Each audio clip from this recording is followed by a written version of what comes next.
मुझे वहाँ बहुत रिस्पेक्ट, बहुत प्यार मिला, स्पेशली बिकॉज हम ऐसी जगह से आते हैं, बिहार से, जहाँ पे बुद्धिज़्म है। मोस्टली यहाँ की फिल्में भोपाल में, एमपी में या बाहर कहीं शूट हो जाती हैं, तो यहाँ से क्या होता है, जॉब, व्यवसाय जो बिहार फिल्मों के द्वारा बनाई जा सकती हैं, वो नहीं बन पा रही है, वो माहौल नहीं बन पा रहा है। जैसे I am a proud Bihari, ठेठ बिहारी हूँ मैं। आई थिंक लड़कियों में वो पावर होता है कि वो कुछ भी कर सकती हैं। नमस्कार, आप लाइव सिटीज देख रहे हैं। मैं हूं गरिमा भारती और हमारे साथ जानी मानी अदाकारा, बिहार की बेटी नीतू चंद्रा श्रीवास्तव मौजूद हैं। आपका लाइव सिटीज में बहुत बहुत स्वागत है और लंबे वक्त के बाद बिहार में भी। Thank you Garima, thank you so much.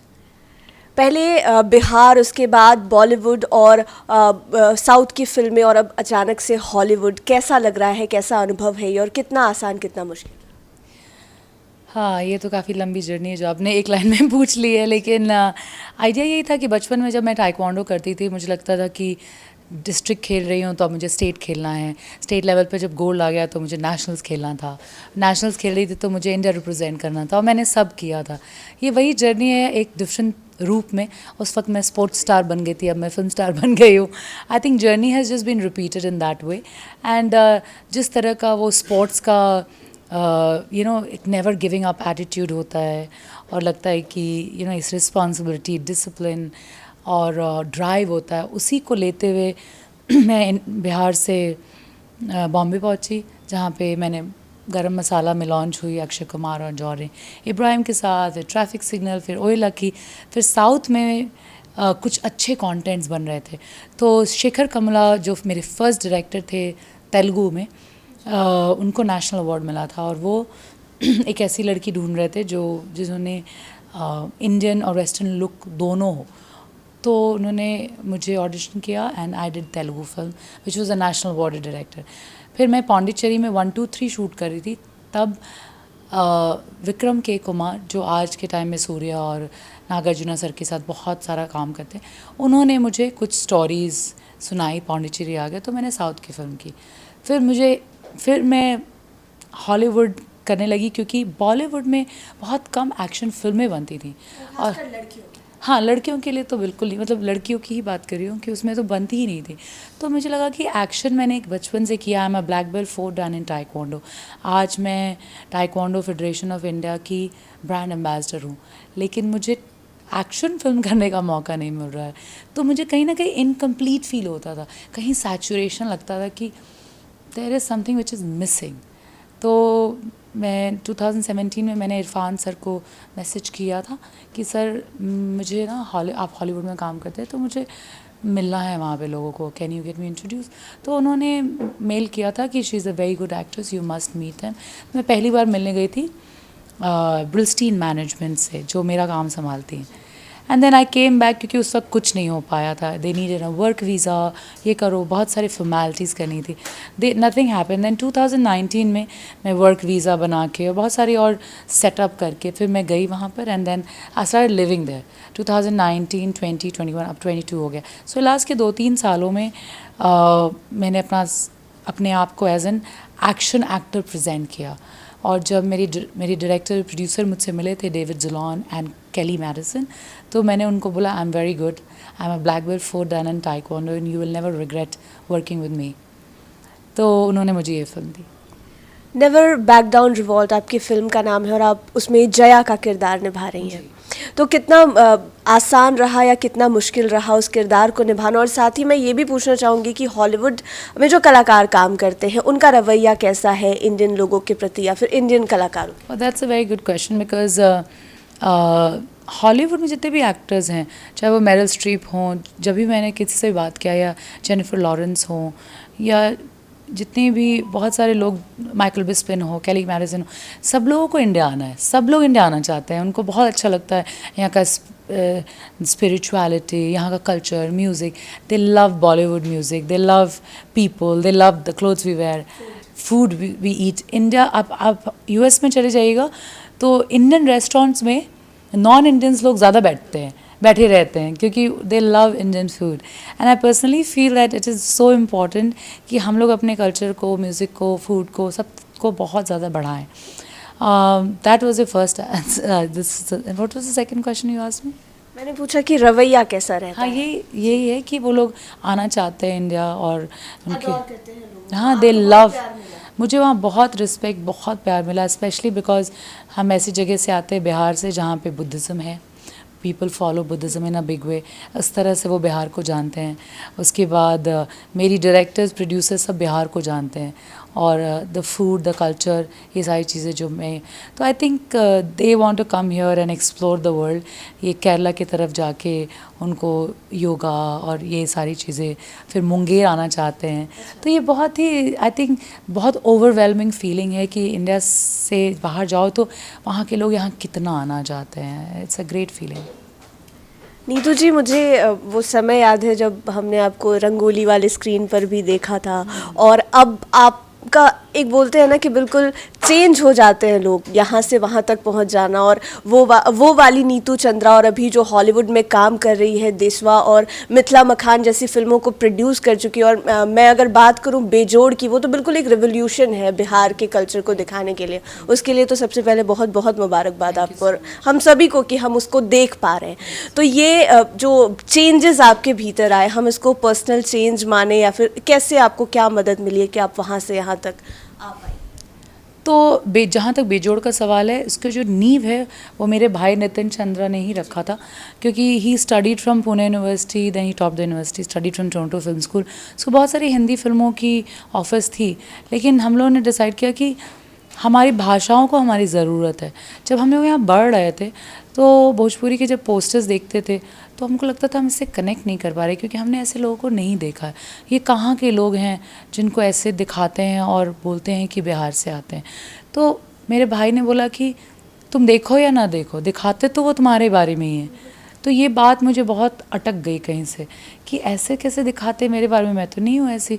ये बिहार की बहुत लड़कियाँ आप देख लो, या कितनी लड़कियाँ आई हैं, सबको देखा, ऐसे नहीं है। तो कमर्शियल एंगल में अगर आपको बेचना है तो किसी भी तरीके से बेचा जा सकता है, लेकिन हर इंडस्ट्री में मुझे लगता है इस तरह की फिल्में भी बनती हैं, लेकिन अच्छी फिल्में भी बनती हैं उसके ऊपर। बिहार में ऐसा नहीं होता है, एक ही तरह की फिल्म नहीं बन सकती ना, वो एक सर्टन ऑडियंस को टारगेट करना ठीक है, but what about the educated elite class, जो IAS IPS का कैबिनेट मिनिस्टर्स बैठे हैं, इतने बड़े बड़े इंजीनियर्स डॉक्टर्स बैठे हैं, पूरी दुनिया में हैं, उन लोगों के लिए भी ऐसी फिल्म होनी चाहिए जो छोटे बच्चे से लेकर एल्डर्स फैमिली मेम्बर एक साथ देखें। हर इंडस्ट्री में अलग अलग तरीके की फिल्में बनती है, ऐसा नहीं कि सिर्फ बिहार में है, केरला में भी एक टाइम पे ऐसा होता था, महाराष्ट्र में भी होता था, बट रेवोल्यूशन लाने की ज़रूरत थी। वो रवि यादव जी और ये सब जैसे प्रियदर्शन सर या मनमोटी सर या मोहनलाल सर, उन्होंने सबने रेवोल्यूशन लेकर आए, तो बिहार में कहीं तो लाना ही पड़ता।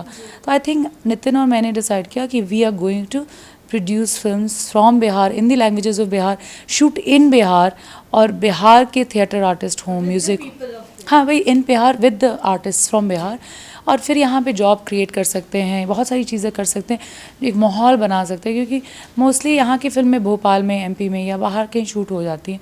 तो यहाँ से क्या होता है, जॉब व्यवसाय जो बिहार फिल्मों के द्वारा बनाई जा सकती हैं वो नहीं बन पा रही है, वो माहौल नहीं बन पा रहा है। जब तक माहौल नहीं बनेगा, फिल्म पॉलिसीज़ नहीं आएगी, फिल्म सिटीज़ का भी फ़ायदा नहीं होएगा। So that is one thing which I think we have seen that. As far as मेरी रंगोली का सवाल है, क्योंकि उस वक्त वो लोग एक किसी को ढूंढ रहे थे जो यूथ आइकॉन हो और फिल्म सीख किया हो, तो शैलेश श्रीवास्तव आई थी मेरे पास, उन्होंने बोला कि मैं चाहती हूँ कि आप इसको करें। उस वक्त मैं बोला ठीक है, आई विल, क्योंकि मैंने कभी होस्ट नहीं किया था, तो मुझे लगा कि कैसा लगता है होस्ट करना, क्योंकि जब हम लोग पटना में बड़े हुए थे, दूरदर्शन, मेरे दादा हमेशा दूरदर्शन देखते थे और रंगोली ज़रूर देखते थे। मुझे लगता था कि रंगोली एक टाइम पे देखते थे हम लोग, और अगर रंगोली में करने का मौका मिल रहा है तो और कोई चीज़ मुझे होस्ट नहीं करना था, लेकिन रंगोली मुझे मिला था, तो एज अ सेलिब्रिटी गेस्ट मैंने रंगोली किया था। और मैं डिफरेंट इसलिए भी हूँ क्योंकि जब आप मेरा किरदार देखेंगे कोई भी फिल्म में, मैं हमेशा अलग ही दिखूँगी। ट्रैफिक सिग्नल में मैं अलग दिखती थी, ओए लक्की लक्की ओए में अलग दिखती, गरम मसाला में अलग दिखती थी। मेरा आइडिया है कि आप जिस चीज़ में हैं उसमें 100% डाल के आप वो करिए। अगर एक ही जैसे दिखूँगी तो मुझे अलग अलग किरदार भी नहीं मिलेगा। उसी तरह से देशवा, मिथिला मखान, I think I am very very proud of my journey, and अगर मैं कर सकती हूँ तो कोई भी कर सकता है। बिल्कुल होना भी चाहिए, क्योंकि चंपारण टॉकीज़ और बेजोड़ एक ऐसी चीज़ है जिसको कि शब्दों में बयां करना मुश्किल है एक बिहारी के तौर पर, क्योंकि वैसा कंटेंट हमने शायद ही कभी देखा हो जिसको किसी बिहारी कलाकार ने कोशिश की हो यहाँ से बाहर निकल कर। हाँ, यही कोशिश रहती है कि हर 3-4 महीने पे यहाँ आ जाएं, यहाँ शूट करें और यहाँ के आर्टिस्ट्स को लॉन्च करें। और मोस्टली क्या होता है, हम लोग रेगुलरली बहुत सारी चीज़ इसलिए भी नहीं कर पाते कि लोगों को ये रेवोल्यूशन है, रेवोल्यूशन में शुरुआत में लोग खड़े नहीं होते हैं, लेकिन एक टाइम का उनको पता चल जाता है कि आपकी पहचान आपकी भाषाएं हैं। आज के टाइम पे आप किसी भी बंगाली, मराठी, साउथ इंडियंस, पंजाबी किसी से बात करें, सबको अपनी भाषा आती है। लेकिन अगर हम बिहार आते हैं तो हम देखते हैं कि लोगों से आप पूछे आपकी मातृभाषा क्या है, तो बिहार में ही रहने वाले लोग बोलेंगे हिंदी, जबकि हिंदी किसी भी बिहारी की मातृभाषा नहीं हो सकती है। भोजपुरी, मैथिली, मगही, अंगिका, बज्जिका ही भाषा है और यही हमारी पहचान है। तो जो हिंदी बोलते हैं हम सब बोल सकते हैं हिंदी, लेकिन आपको अपनी मातृभाषा भी आनी चाहिए, क्योंकि अगर वो नहीं करेंगे तो अगर भाषा मर जाएगी तो सोसाइटी भी मर जाएगा और उसका कल्चर, उसका फूड, उसका म्यूज़िक सब मर जाएगा। तो 2-3 जनरेशन के बाद आप भूल ही जाएंगे कि आपका कोई था, सब ख़त्म। वो नहीं होने देना है हम लोगों को, क्योंकि वही ये जो हम आज खड़े हैं या बात कर पा रहे हैं बिहार का, जो जैसे I am a proud Bihari, ठेठ बिहारी हूँ मैं। मेरे को तो मतलब कहीं अलग जाएं तो हमको लगता है कोई ख़राब बोल दे, आप लोग तो उसके कहते हैं ना प्रमाण को प्रत्यक्ष को प्रमाण की क्या आवश्यकता है। आप लोग देखे होंगे गूगल पे कि जब भी कोई किसी बिहारी को कुछ बोला है तो हम हमेशा लड़े हैं, चाहे वो चेतन भगत हो या सिद्धार्थ हो या ना वो एक स्टैंड अप कॉमेडियन था। वो बात उनको पर्सनली मुझे कुछ नहीं करना, लेकिन आपने मेरी दुखती रथ पर हाथ रखा है, मेरे घर में मेरे बिहारियों को कुछ बोला है, मैं चुप नहीं रह सकती हूँ। बस ये है, with due respect to everyone, ये मेरा थॉट प्रोसेस है। कोई बोले ना बोले, मैं और नितिन ज़रूर बोलेंगे। अंतिम सवाल मैं पूछना चाहूँगी, आपसे कई लोगों ने पूछा होगा कि वो दौर जब बिहार में कभी वैसा दौर रहा। मैं ये पूछना चाहूँगी कि जब आप यहाँ पर एंटर कर रही थी, आपने हम कई लड़कियों को देखा कि हम एज ए जर्नलिस्ट काम कर रहे हैं, आप एक अलग सी चमक आपके चेहरे पर दिखे, आपने आते आते कहा भी कि अरे वाह इतनी सारी लड़कियाँ। तो कैसा लग रहा है बदला हुआ बिहार? आई थिंक लड़कियों में वो पावर होता है कि वो कुछ भी कर सकती हैं, और ये कोई थियोरेटिकल ये नहीं है। हर आज के टाइम पे हर बड़ी बड़ी कंपनीज़ में बड़े बड़े पोजीशंस पे गर्ल्स हैं, क्योंकि मैंने देखा है मेरे खुद की टीम में 7 में 5 लड़कियां हैं और 2 लड़के जो हैं वो हमेशा चेंज होते हैं, वो लड़कियां कभी चेंज नहीं होती है। क्योंकि मैं बताती हूँ, मैं उनको अगर 10 काम दे दूँगी तो लड़कियां 12 करके आएंगी, लड़के 5 करके आएंगे, 6-7, कोई ना कोई इश्यूज़ एक्सक्यूज़ रहते। मुझे जर्नी से मतलब नहीं है, मुझे आप मंजिल बताइए, क्योंकि लड़कियां हमेशा अपने आप को प्रूव करती रहती है। कुछ लड़के हैं इतने एफिशिएंट हैं, क्योंकि वो जो लड़के हैं वो लड़कियों को सपोर्ट करते हैं, क्योंकि वो अपने आप में इतने कंप्लीट होते हैं, इतने सिक्योर होते हैं कि वो लड़कियों को एज अ मेल फेमिनिस्ट होते हैं। मुझे बहुत खुशी होती है कि जब लड़कियां काम करती हैं और वो अपने पैर पे खड़ी होती है, क्योंकि मेरी मम्मी हमेशा कहती हैं कि लड़कियों का स्ट्रेंथ उनका बैंक बैलेंस होना चाहिए, और वो बैंक बैलेंस अपने पैसों से आना चाहिए, ना कि फादर का पैसा और हस्बैंड का पैसा और बॉयफ्रेंड का पैसा। ये सब आलसी लोग बात करते हैं, और लड़कियां जिनको अपने वजूद, अपने डिग्निटी, अपने सेल्फ रिस्पेक्ट से प्यार होता है, वो मेहनत करती हैं और आप जैसे इस पोजीशन में बैठती हैं। बिहार की मैंने बात की कि बिहार में ये बदलाव कैसा लगा? बहुत अच्छा लग रहा है, क्योंकि जब मैं आई थी तो 1 लड़की थी, मैं अंदर गई, मैं वापस आई तो 6-7 लड़कियां थी। I think that is a great achievement, specially press media में, क्योंकि पहले ऐसा नहीं था, मैंने इतनी सारी लड़कियों को नहीं देखा था। तो एक रेवोल्यूशन आप लोग भी कर रही हैं, और I am always with you guys, क्योंकि जब भी आप लोग को, स्पेशली गर्ल्स को 1-on-1 कभी भी करना हो, I will always be available to encourage you guys. Thank you so much हमारे साथ जुड़ने के लिए और इतनी अच्छी बातें share. Of course, thanks Karima, thank you so much.